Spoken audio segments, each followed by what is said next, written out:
Hello everyone. हमने last video में potentiometer और मीटर ब्रिज के बारे में पढ़ा था। तो पोटेंशियोमीटर क्या होता है, ये ईएमएफ का कंपेयर करता है और किसी भी सेल का इंटरनल रेजिस्टेंस फाइंड कर सकता है। लास्ट वीडियो में हमने इसके प्रिंसिपल के बारे में पढ़ा था कि जो किसी भी दो पॉइंट के बीच में जो पोटेंशियल डिफरेंस होता है वो उसकी लेंथ के डायरेक्टली प्रोपोर्शनल होता है। तो यहाँ से एक फॉर्मूला बना था V इक्वल्स टू के एल, जहाँ पे K की वैल्यू जो K होता है वो पोटेंशियल ग्रेडियंट होता है। अब अगर सर्किट में करंट फ्लो हो रहा है, जैसे हमने यहाँ पे लिया कि कोई भी पॉइंट ले लिया, इसमें करंट फ्लो हो रहा था, तो अगर सर्किट में करंट फ्लो हो रहा है तो हम वहाँ पे V लेंगे। अगर सर्किट में करंट, इस गैल्वेनोमीटर में करंट फ्लो नहीं हो रहा है तो हम V की जगह E लिखेंगे, EMF लिखेंगे। अगर करंट फ्लो हो रहा है तो पोटेंशियल डिफरेंस होगा, टर्मिनल पोटेंशियल डिफरेंस, और करंट फ्लो नहीं हो रहा है तो EMF होगा। तो ऐसी इसकी अब हम पहली एप्लीकेशन पढ़ेंगे, to compare EMF of the cell. तो दो सेल्स के ईएमएफ का कंपेयर करता है पोटेंशियोमीटर, उसके बारे में पढ़ेंगे कि कैसे दो सेल्स के ईएमएफ का कंपेयर हम इससे कर सकते हैं। तो इसका पहला एप्लीकेशन है to compare EMF of the cell. तो इसमें वही पोटेंशियोमीटर है जो हमने लास्ट टॉपिक में देखा था कि पोटेंशियोमीटर, ये इसकी वायर है, 1 मीटर लेंथ ये होता है, फिर सारी ऐसे 1 मीटर करके सारी 1-1 मीटर की वायर है, एक बैटरी कनेक्ट है, एक्सटर्नल सोर्स है, एक वेरिएबल रजिस्टर है और एक गैल्वेनोमीटर। ये पहले था। अब हमने दो सेल का ईएमएफ कंपेयर करना है, तो हम क्या करेंगे, इस ए पॉइंट से दो सेल्स को कनेक्ट करेंगे जिनका ईएमएफ का रेशियो हमने फाइंड करना है। फिर क्या करते हैं, इसमें एक 2 वे की लगी होती है जिसका एक पॉइंट एक सेल से कनेक्ट होता है, दूसरा दूसरे सेल से, और तीसरा गैल्वेनोमीटर से कनेक्ट होता है। और जो गैल्वेनोमीटर होती है वो जॉकी से कनेक्ट रहती है। उस जॉकी को हम किसी भी पॉइंट पे फिक्स करके देखेंगे कि कहाँ पे नल डिफ्लेक्शन आ रहा है या नहीं आ रहा है। यहाँ पे हमने नल डिफ्लेक्शन को फाइंड करना होता है कि कहाँ पे नल डिफ्लेक्शन आ रहा है। तो इसका प्रोसीजर अब देखते हैं कि कैसे इसको सॉल्व करेंगे। पहला है कि ये जो 3 नंबर है इसको पहले 1 से कनेक्ट करेंगे। तो इसको स्टेप्स से सॉल्व करेंगे कि कैसे कैसे इसको हमने देखना है। तो पहला स्टेप है 3 इज कनेक्टेड टू 1। तो फर्स्ट स्टेप, इसका जो फर्स्ट स्टेप है इसमें हमने क्या करना है, 3 पॉइंट है is connected to 1।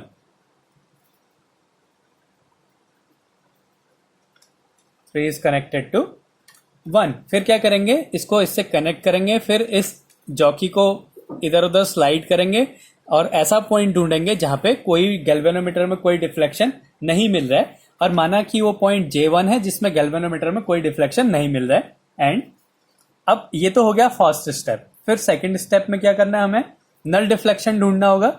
Null deflection is found on galvanometer. Null deflection is found on galvanometer at point J1।